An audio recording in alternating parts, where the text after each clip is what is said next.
We'll go ahead and get started with our media availabilities this morning at Pocono Raceway. We are now joined by Kyle Busch, driver of the number 18 M&M's Crispy Toyota.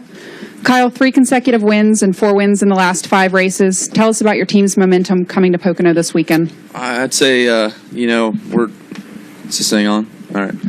I'd say we're certainly doing the right things, and our momentum is certainly high at this point. And the guys have just done a phenomenal job, both at the shop, everyone there at Joe Gibbs Racing, and as well as here at the racetracks that we've been to. And I can't say enough about Adam Stevens, everybody on this team. They continue to fight, and each week, it seems like everything just continues to get better and better for us. So, we hopefully have that continue, not only through these next 6 weeks before the chase starts, but then into the final 10 weeks as well. So, I look forward to continuing on our chase march here, and then once we get to Chicago, being able to capitalize on this hot summer to have a continuation of that into the chase.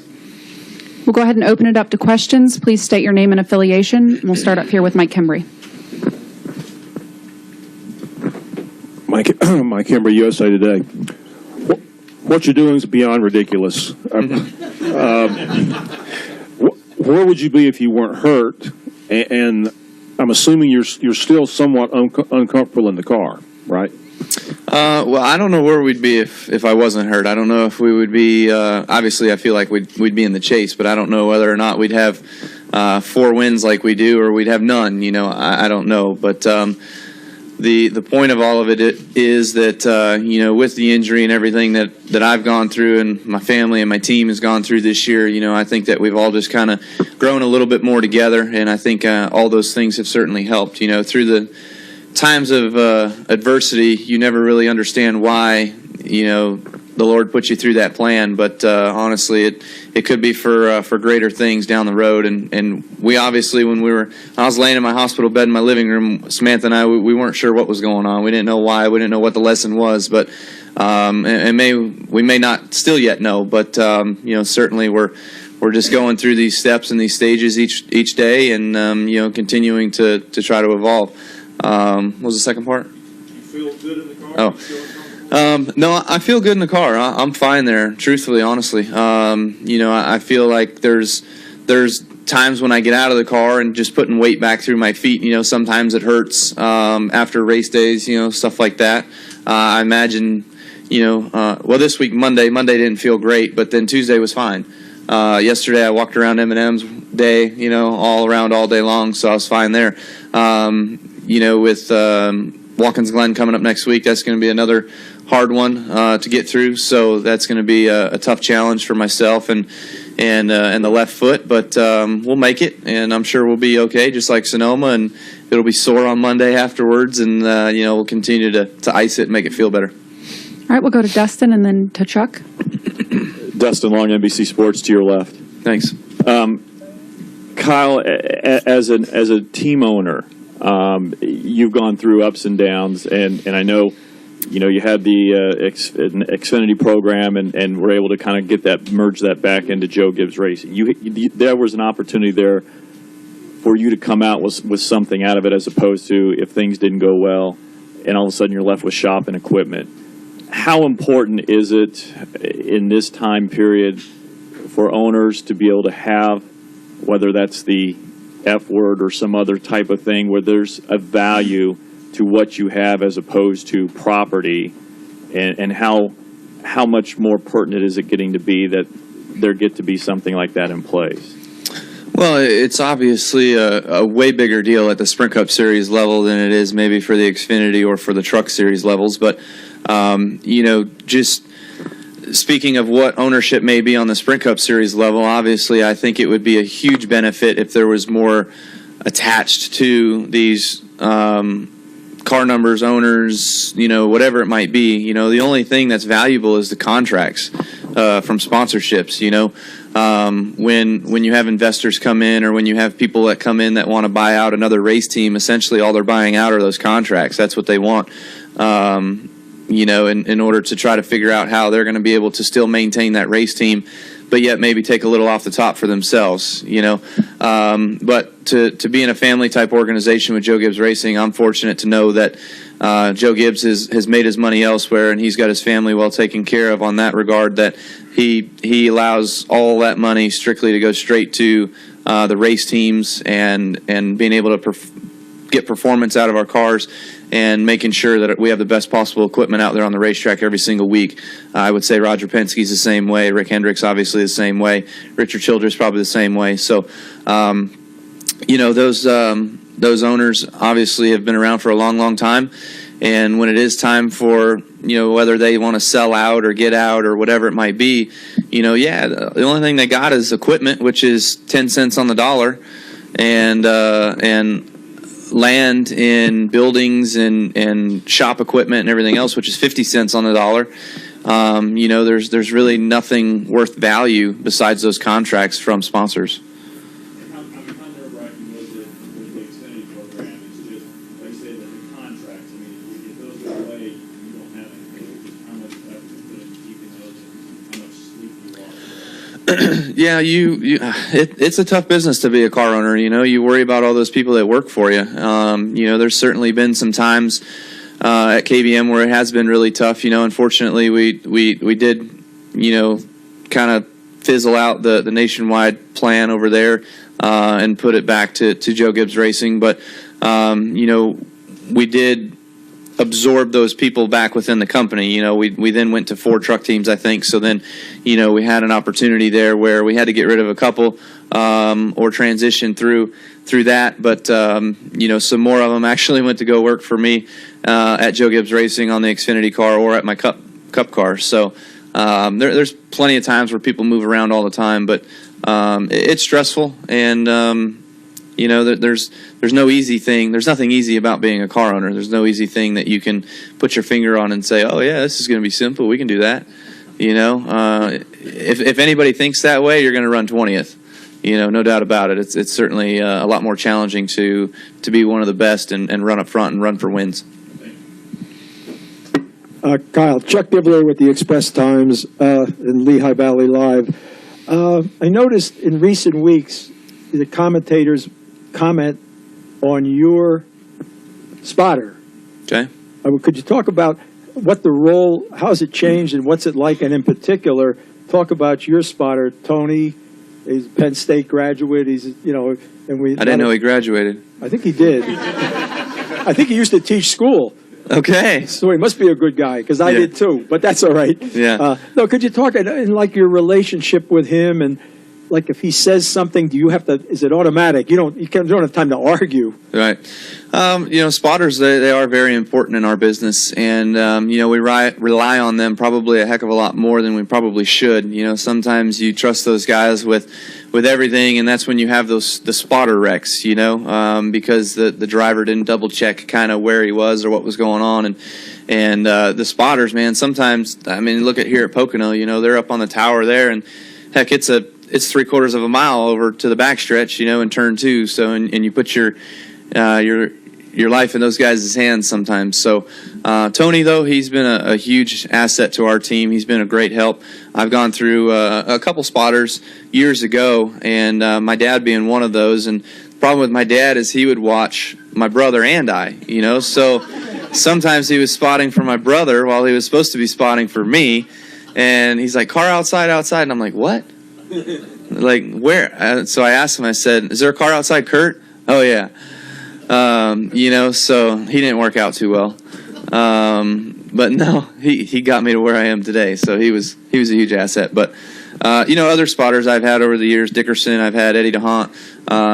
Sometimes you really, really click with those guys, and other times you just, it's like, man, I'm just not getting quite the right information that I want, And Tony, his first year, he did really good. There were certainly things that I talked to him about that I needed help with that I wanted differently, and he's always listened, and he's always done anything that I've ever asked of him. So, he does a great job. I think the cool thing about Tony sometimes is, he's starting to get into that wheelhouse where it's more of, he'll calm you down sometimes, or he'll pick you up sometimes. He'll tell you can do it. Just you need that cheerleader aspect sometimes. You can't overdo it, that's for sure. I hate overdoing of the cheerleading, so I let them know. But overall, I mean, it's just it's something that's worked, and he comes to me every year around chase time, and he's like, "Hey, are we?" He's kind of quiet. He's like, "Hey, are we okay? Are we gonna do this again next year?" And I'm like, "Dude, if I don't fire you, then you're gonna be on board. It's fine. Don't worry about it. You're not gonna lose a job." Is he considered part of the team? Oh, for sure, yeah. Tony, he's a huge part of the team, no doubt. Some weeks when we have two spotters, I have Frank Bolter, who used to spot for me too at Billy Valou's. He'll help us out at Indy. Last week he was there, and then of course next week at Watkins Glen he'll be there too. So sometimes you have those double spotters as well that you still got to have a relationship with those people too. Thank you. Thanks. We'll go to the gentleman in the back and then Stu over to the right. Zach Catanzaretti, Redmond's Racing to your left. We're here at Pocono. If you can describe this track in one word, what would that be and why? I think it's self-described.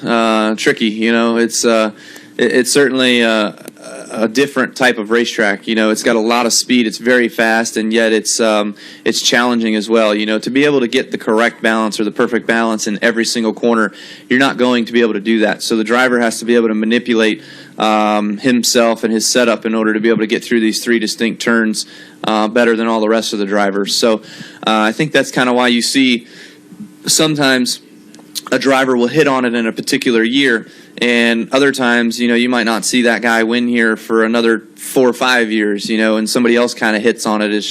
It's all dependent in this business because the sport, the cars, they change so much so fast that, coming here today, we're not even running something that we ran here the last time we were here, So, you got to kind of move on and change with the times a little bit. So, those guys that have sweeps at these places, it's pretty remarkable that they can do that just because of the fact of everything changing so much. So, even though it's only a short month and a half since we've been here.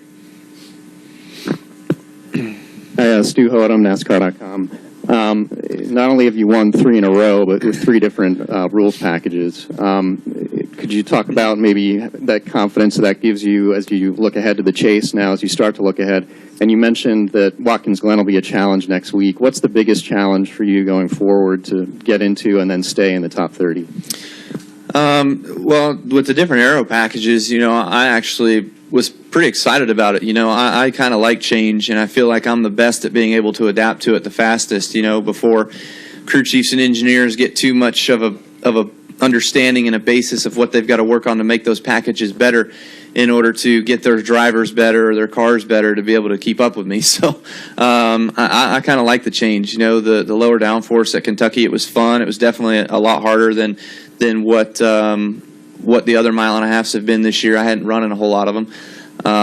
But just from the driver's sense of what I got, the off throttle time was a heck of a lot more. Everybody enjoyed it a lot. So we hope to continue on down that path. The higher drag package that we had last week, again, it was definitely different, and you were definitely able to gain time on the straightaways for sure.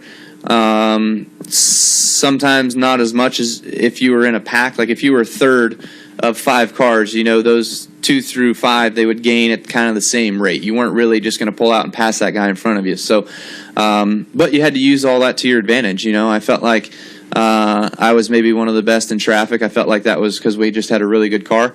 But the thing we didn't like about last week was just the difference that you had from being by yourself in air through the corners to being in traffic in air going through the corners. The closer you got to that car in front of you, you just got looser and looser and looser. And yeah, I think the only thing that made that race worthwhile for us drivers to not wreck and through the corners was the adjustable track bar. I heard guys going as much as 3 inches on that thing, just to be able to get through traffic. So crazy the way that all played out, but we had fun with it.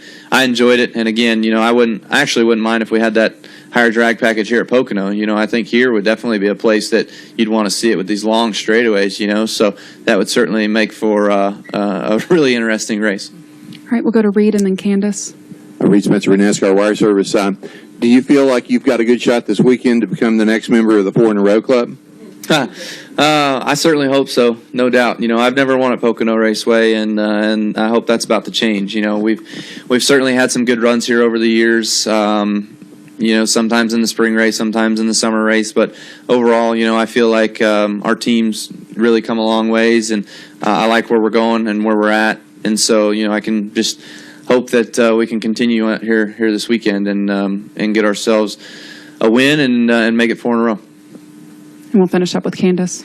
Candace Smith, drafting the circuits. Kyle, we spoke in 2012 at Homestead, and I'd ask you what your simple joys were. I'm the human interest person, and it was a tough season for you, so you had, the season was over, and then you rallied and you said, well, Samantha, and we had a new home and everything. So if I were to ask you today, what are your simple joys, what would they be today, these years later after the injury, some perspective in your life? Yeah, I mean, first of all, obviously, I think I'd say my son, just being able to have him come along and join us in this world through all the things that we had to go through in order to conceive, in order to have him. So that was a challenge, but yet it's certainly well worth it in the end. He's the joy of our lives right now, and he was already up this morning. He was laughing and he was smiling and just playing all morning long. So he's a really good baby. Just the other day, was it not last night, but the night before? He's 2 months old, and he went from 9 to 7. So I can't ask for anything better than that. He's an awesome dude. So past that, of course, my wife. Just being able to have her and to have the both of them be able to travel the road with me each and every week. We're blessed to have that opportunity to have our motor home and to be here and share all that together. That's really fun. So we're not separated or have he's not allowed to go and whatever. It's good to have that we're together. We appreciate your time, Kyle. Thank you. You got it.